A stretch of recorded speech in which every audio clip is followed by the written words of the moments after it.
Okay, so we are going to pick up again where we left off the other day. We have talked about now how to use um, the sides of the triangle to just set up our trig functions. We've also now talked about how to use trig functions to help you solve for a missing side.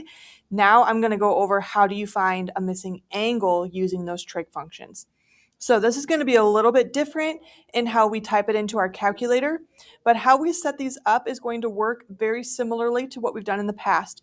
You're going to want to use the angle that they're giving you to help you set this up to figure out, do I use sine, cosine, or tangent? But the big difference here though is that you're not going to be given an angle measurement.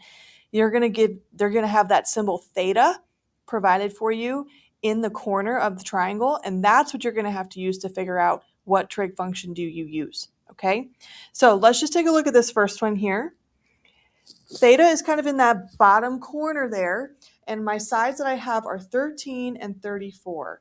I'm going to want to use 13 and 34 to help me set up my trig function, okay? But I need to figure out in relation to theta, what sides are they? Are they my opposite, my adjacent, my hypotenuse, okay? So if you look at theta, 13 would be directly across from it. So 13 would be opposite of the theta. So I'm going to put an O next to the 13. What would the 34 be? Would that be your hypotenuse or would that be the adjacent side?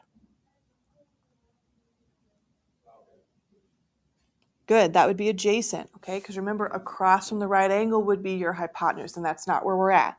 So now I think about SOHCAHTOA, which one uses opposite and adjacent?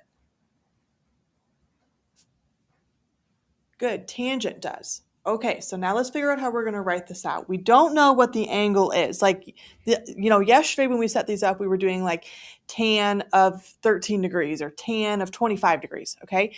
We don't have this angle, so I need to write tan of theta, okay? So tangent of theta is equal to, now I set up my fraction, opposite over adjacent, 13 over 34. Okay, now if you're trying to find an angle, you're not going to use your regular sine, cosine, and tangent. So if you guys grab your calculators, if you look at your sine, cosine, and tangent on your calculators, look directly above that, like in printed letters on the actual calculators. Do you see where it says sine -1, cosine -1, tan -1? Okay, those are called the inverse functions. When we have something raised to the -1, it means the same thing as doing the inverse of that. So when you're trying to find an angle measurement, you're going to have to use the inverse function to help you do that. So to find theta, I actually need to do tangent inverse of this fraction, 13 over 34. Okay, so on your calculator, you're going to have to hit your second key first, then hit the tangent button, and it should populate tan to the -1, okay? And then parentheses, and in your parentheses, we need to type this in. Now, some calculators have the option where you can use your fraction button, that N over D button, to type in your fraction. If you don't have that, you can type this in as a division problem. You can take 13 divided by 34. That is the same thing as writing a fraction, okay? And we're going to hit enter. And again, we're going to want to maybe round our answers here. So I got 20.92450,174. Okay. If they don't specify how to round, you can kind of choose. If you want to round to the nearest tenth like we did yesterday, that's fine. If you want to round to the nearest angle, that's fine too. But I'm going to just say for this one that it would be 29 or 20.9 degrees. So that would be that angle down there in the corner.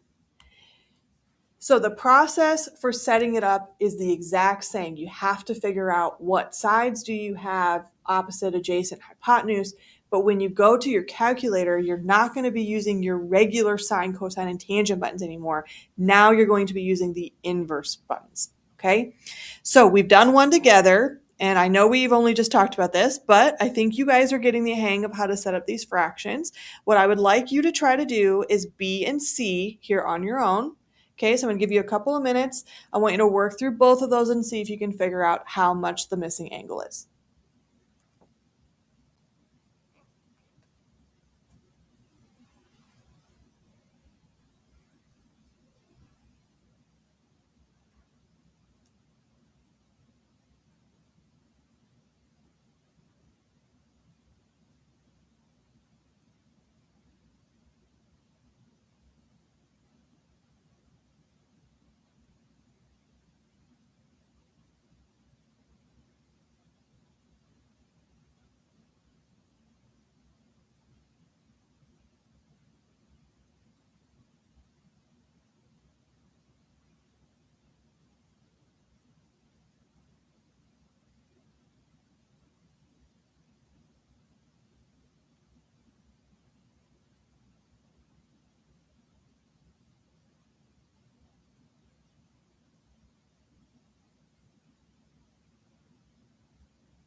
All right, let's take a look at these two examples here. So if we start with this first one, what sides are you given in relation to theta? Good, adjacent and hypotenuse. So what function are we using?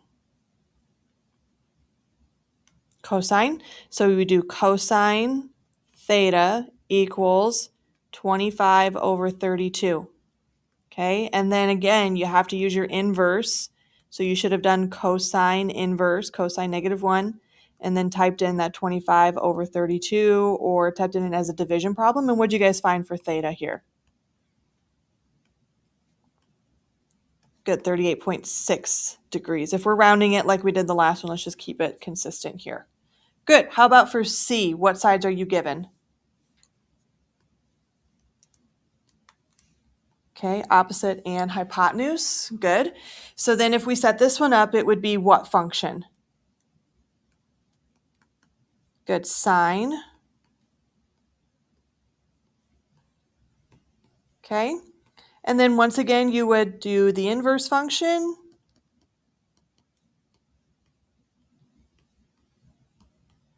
And so what'd you guys get for this last one? Good, 40.3 degrees.